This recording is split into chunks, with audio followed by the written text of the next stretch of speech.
Hello everyone, welcome to my channel. It's me Aditi's magical study world. तो आज का ये वीडियो क्लास 9 के स्टूडेंट के लिए है। ये क्लास 9 के लिए स्पेशली नहीं, और भी बच्चे से देख सकते हैं।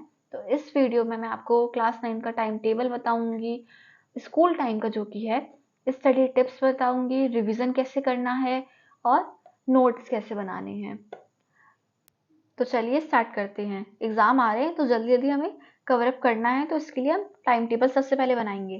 टाइम टेबल बनाने के लिए आपको कुछ इस तरीके से बनाना होगा, जैसे कि ये ब्लॉक देख रहे हैं, ये 12 ब्लॉक्स हैं। इसमें मैंने रोज पार्टीशन मतलब अपने अकॉर्डिंग करना है। इधर मैंने टाइम लिखा है, इधर वर्क लिखा है। तो चलिए स्टार्ट करते हैं। Time table for class 9 school time. इधर टाइम लिख लीजिए, इधर वर्क। तो फर्स्ट है 5:15 to 6:15 तक हमें मतलब वेकअप करना है और फिजिकल वर्क करना, like walking, skipping, cycling. Physical work तो भाई बहुत ही इम्पोर्टेंट है आपकी स्टडी के लिए भी और आपकी बॉडी के लिए भी। तो फिजिकल वर्क तो आपको करना ही चाहिए। फिर आता है हमारा 6:15 to 7:15। रेडी होना है, स्कूल भी भाई जाना है, स्कूल थोड़ी ना हम छोड़ेंगे। तो स्कूल के लिए हमें रेडी होना है। कुछ बच्चों का स्कूल लेट होगा या जल्दी होगा, वो अपने अकॉर्डिंग बना लें। फिर 7:30 to 1:45 स्कूल टाइम है। ये तो मैंने अपने अकॉर्डिंग बनाया, आप अपने अकॉर्डिंग बना लीजिएगा। तो मेरा स्कूल तो इतने बजे तक ही रहता है। नेक्स्ट है 1:45 to 2:15 लंच हमें लेना है और रेस्ट लेना है। भाई स्कूल से थक के आए हैं, रेस्ट तो लेना ही पड़ेगा ना। फिर 2:15 to 4:30 तक आपको पावर नैप लेनी। पावर नैप मतलब कि एक छोटी सी नींद। जब तक आप नींद नहीं लेंगे तब तक आपका माइंड फ्रेश नहीं रहेगा, माइंड फ्रेश नहीं रहेगा तो आप पढ़ नहीं पाओगे। तो इसलिए पावर नैप तो भाई बहुत ही ज़रूरी है। फिर 4 to 6 तक स्टडी 1। आपको याद होगा, मैंने इससे एक पहली वीडियो डाली होगी जो कि मैंने समर वेकेशन में बनाए थे। उसमें भी मैंने टाइम टेबल बनाया था समर वेकेशन के ऊपर। तो उसमें मैंने स्टडी 1 स्टडी 2 ये बताया था। तो अगर आपको स्टडी 1 स्टडी 2 जानना है तो आप मेरी उस वीडियो को जाके देख लें। मैं शॉर्ट में बता देती हूँ क्या होता है ये। स्टडी 1 स्टडी 2 क्या होता है, आपके जितने भी सब्जेक्ट्स हैं आप उन्हें डिवाइड कर लीजिए, उसी को स्टडी 1 स्टडी 2 कहते हैं अकॉर्डिंग टू वीक। तो 4 to 6 स्टडी 1 है। फिर 6 to 7:30 स्नैक्स खा लीजिए, कुछ पेट पूजा भी होनी चाहिए भाई। फिर स्टार्ट स्टडी 2। फिर उसी समय बाद हम 15 मिनट का ब्रेक ले लेंगे। फिर स्टडी 2 हम स्टार्ट कर देंगे। फिर 7:30 to 8:30 1 आवर स्टडी 3। फिर 8:30 to 9 तक हम डिनर ले लेंगे और रेस्ट करेंगे। डिनर भी तो जरूरी है भाई, रेस्ट भी तो। फिर रात में फिर से पढ़ना है। 9 to 10 स्टडी 4 करना है। फिर 10 to 11:15 तक हमें स्टडी 5 करनी है। 11:30 तक हमें सो जाना है। 15 मिनट का मैंने इसलिए गैप रखा है क्योंकि इंसान को भाई सोने से पहले अपना दिमाग ठंडा करना चाहिए, वरना बुरे बुरे सपने आते हैं। ध्यान रखना इस बात का आप लोग। तो ये तो था हमारा टाइम टेबल। अब इसी के अकॉर्डिंग आप जो मतलब अपने अकॉर्डिंग बना लीजिएगा, इसे स्कूल टाइम के अकॉर्डिंग या फिर आपके घर में मतलब कैसे सब लोग रहते हैं उसके अकॉर्डिंग। तो चलिए नेक्स्ट नेक्स्ट है हमारा नोट्स। अब नोट्स कैसे बनाते हैं। नोट्स तो कुछ बच्चे भैया पूरी बुक को छाप लेते हैं अपनी नोटबुक के अंदर। तो भाई ऐसा बिल्कुल भी मत करना प्लीज। तो नोट्स नोट्स को मैंने 2 पार्ट्स में डिवाइड करा है, लॉन्ग नोट्स, शॉर्ट नोट्स। तो नोट्स को याद रखना, लॉन्ग नोट्स, शॉर्ट नोट्स। तो देखो यहाँ पे फर्स्ट लाइन वही है जो मैंने अभी बताया, notes is not equal to book. Notes में बुक को नहीं छापना है, याद रखना है इस बात को। Point number 2, no complete sentence short forms. मतलब कि कंप्लीट सेंटेंस मत लिखो यार, शॉर्ट फॉर्म्स में लिखो। जैसे कि मैक्सिमम याद है आपको, मैक्सिमम मिनिमम बहुत आता है। तो मैक्सिमम का आप MAX लिख सकते हो, मिनिमम का आप लिख सकते हो MINI मिनिमम। इसी तरीके से मैंने शॉर्ट ट्रिक्स बनाती हूँ जब मैं अपने शॉर्ट्स नोट्स बनाती हूँ, ठीक है। तो याद रखिएगा इसे, शॉर्ट फॉर्म्स। क्लास में भी टीचर्स लिखवाते हैं नोट्स, तो आप पूरा डिट्टो मत उतारिए उसे, थोड़ा थोड़ा मतलब अपने अकॉर्डिंग बनाइएगा। नेक्स्ट है यूज फ्लो डायग्राम सिस्टम। तो इसमें क्या होता है कि जैसे हमारा चैप्टर जो भी हो XYZ, अब उस चैप्टर में हमें क्या क्या पढ़ने को टॉपिक्स मिलेंगे उसके अकॉर्डिंग, लाइक दिस, इस यहाँ पे टॉपिक, फिर यहाँ पे इसके कितने टॉपिक्स हैं उसी के अकॉर्डिंग हमें बनाना होगा। इस बात का खास ध्यान रखिए, फ्लो चार्ट बहुत ही ज़्यादा ज़रूरी है। ओके। नेक्स्ट आता है हमारा डबल टिक टेक्निक। ये कोटा में बहुत ही ज़्यादा चलती है, कोटा वाले बच्चों को तो ज़रूर ही पता होगा। तो इस टेक्निक में क्या होता है, इसमें लॉन्ग नोट्स में मतलब जैसे आपका कोई न्यूमेरिकल हुआ, ठीक है, आप जैसे मान लो जैसे आइंस्टाइन का कोई भी या किसी भी का फॉर्मूला यहाँ पे आप लिख लीजिए, एक बॉक्स में से कवर अप कर लीजिए लाइक दिस। फिर आप एक दिन उसे रिवाइज करिए तो उस पर एक टिक लगाइए, फिर दूसरे दिन आप उसे रिवाइज करिए तो दूसरा टिक लगाइए। दो टिक दो बार आप एक ही चीज को पढ़ोगे तो आपके दिमाग में तो घुस ही जाएगा वो। तो इसलिए डबल टिक टेक्निक कहते हैं इसे, इसे आप जरूर अप्लाई करना। लॉन्ग नोट्स में पहली बात मैं बता देती हूँ लॉन्ग नोट्स में आती क्या क्या है। लॉन्ग नोट्स में जैसे आपके थ्योरी बेस्ड हो गए, लाइक बायोलॉजी हो गया, एसएसटी हो गया, इस तरीके कुछ आते हैं। केमिस्ट्री भी आ जाती है। और और दूसरे आते हैं हमारे न्यूमेरिकल वाले, थ्योरी वाले नहीं होते, वो न्यूमेरिकल होते हैं जिसमें हमें फॉर्मूलाज प्रैक्टिस करनी रहती है न्यूमेरिकल्स की, वो। ठीक है, ये लॉन्ग नोट्स में आ जाते हैं हमारे। ठीक, अब चलिए हम नेक्स्ट पे चलते हैं। Leave 2 pages after every chapter. जब आपका मतलब पूरा चैप्टर कंप्लीट हो जाए, आप पूरे चैप्टर का नोट्स बना लो, उसके बाद आपको हर एक चैप्टर के बाद 2 पेजेस को छोड़ना है। ऐसा इसलिए कि अगर आप मतलब पढ़ने बैठे, जब भी आप पढ़ रहे हो, रिवीजन कर रहे हो उस नोट का, आपको कुछ इंपॉर्टेंट चीज़ मिली तो आप उन पेजों में लिख सकते हो। अब उसी के अंदर थोड़ी ना घुसा के लिखोगे।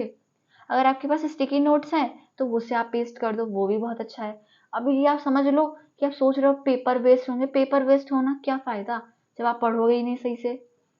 तो इसलिए पेजेस छोड़ देना या फिर स्टिकी नोट से अपने इंपॉर्टेंट चीजें लिख लेना। ठीक है, अब आते हैं शॉर्ट नोट्स। शॉर्ट नोट्स क्या होता है? शॉर्ट नोट्स में मतलब जैसे आप ये पेज देख रहे हो ना पूरा, तो इसी में पूरा एक चैप्टर समा जाना चाहिए। अगर नहीं समाया समझ लो आपने चैप्टर सही से नहीं पढ़ा। ठीक है, तो इसको याद रखना। ठीक है, 1 पेज लिखा भी है, फर्स्ट पॉइंट ये है, 1 पेज में पूरा आ जाना चाहिए, पूरी समरी। ठीक है, चाहे कितना भी बड़ा सा बड़ा चैप्टर क्यों ना हो। अगर कुछ ज्यादा ही बड़ा है तो मान लीजिए दो पेजेस में मान सकती हूँ, लेकिन 1 पेज बहुत ज्यादा। ठीक है, अब ये WWH मतलब जैसे हमारा एक पेपर है, ठीक है, ये पेपर है हमारा, अरे रफली बना रही हूँ मतलब। उसके बाद आपको ये 3 ब्लॉक्स में डिवाइड करना है, 1 2 3। एक के ऊपर लिखो व्हाट, वाई, हाउ, WWH मतलब जैसे क्या कहते हैं, फोटोसिंथेसिस ले लो।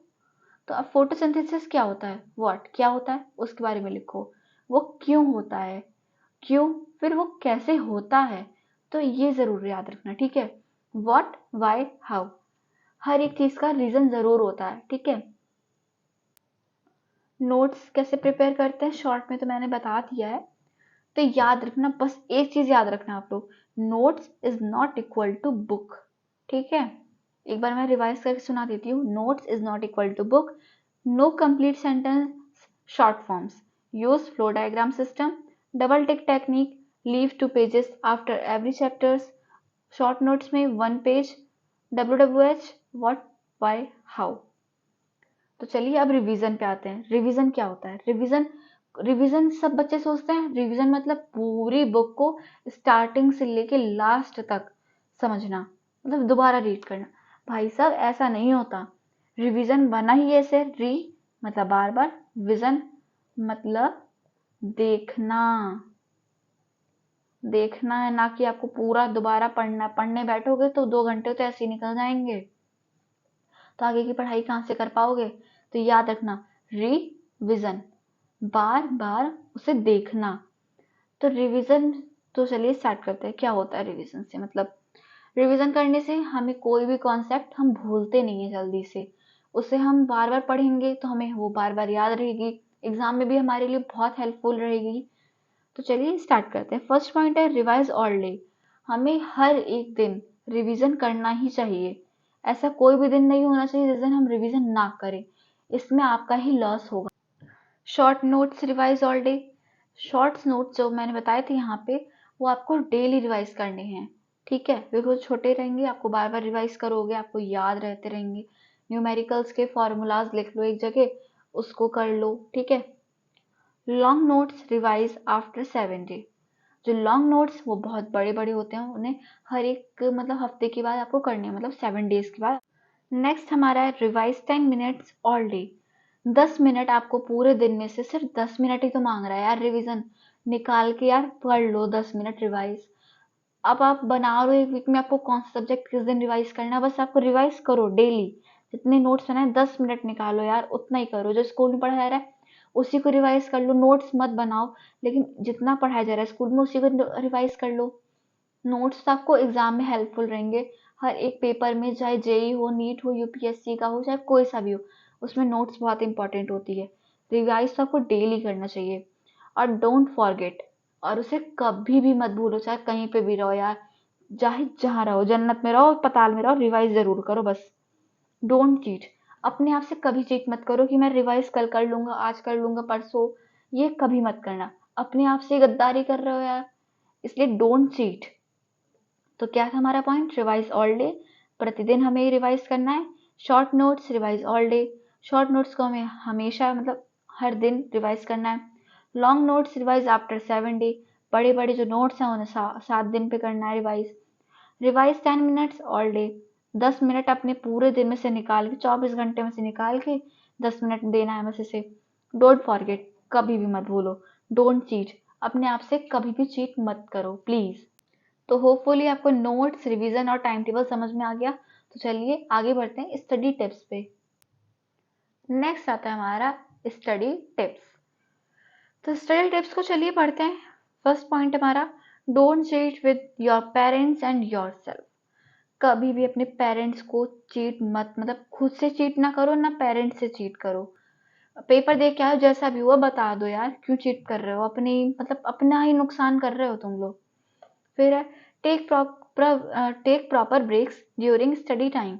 हमेशा प्रॉपर ब्रेक लो यार स्टडी टाइम में। पढ़ पढ़ के थक जाओगे, पढ़ोगे ज़्यादा तो दिमाग भी काम नहीं चलेगा, ब्रेक नहीं लोगे।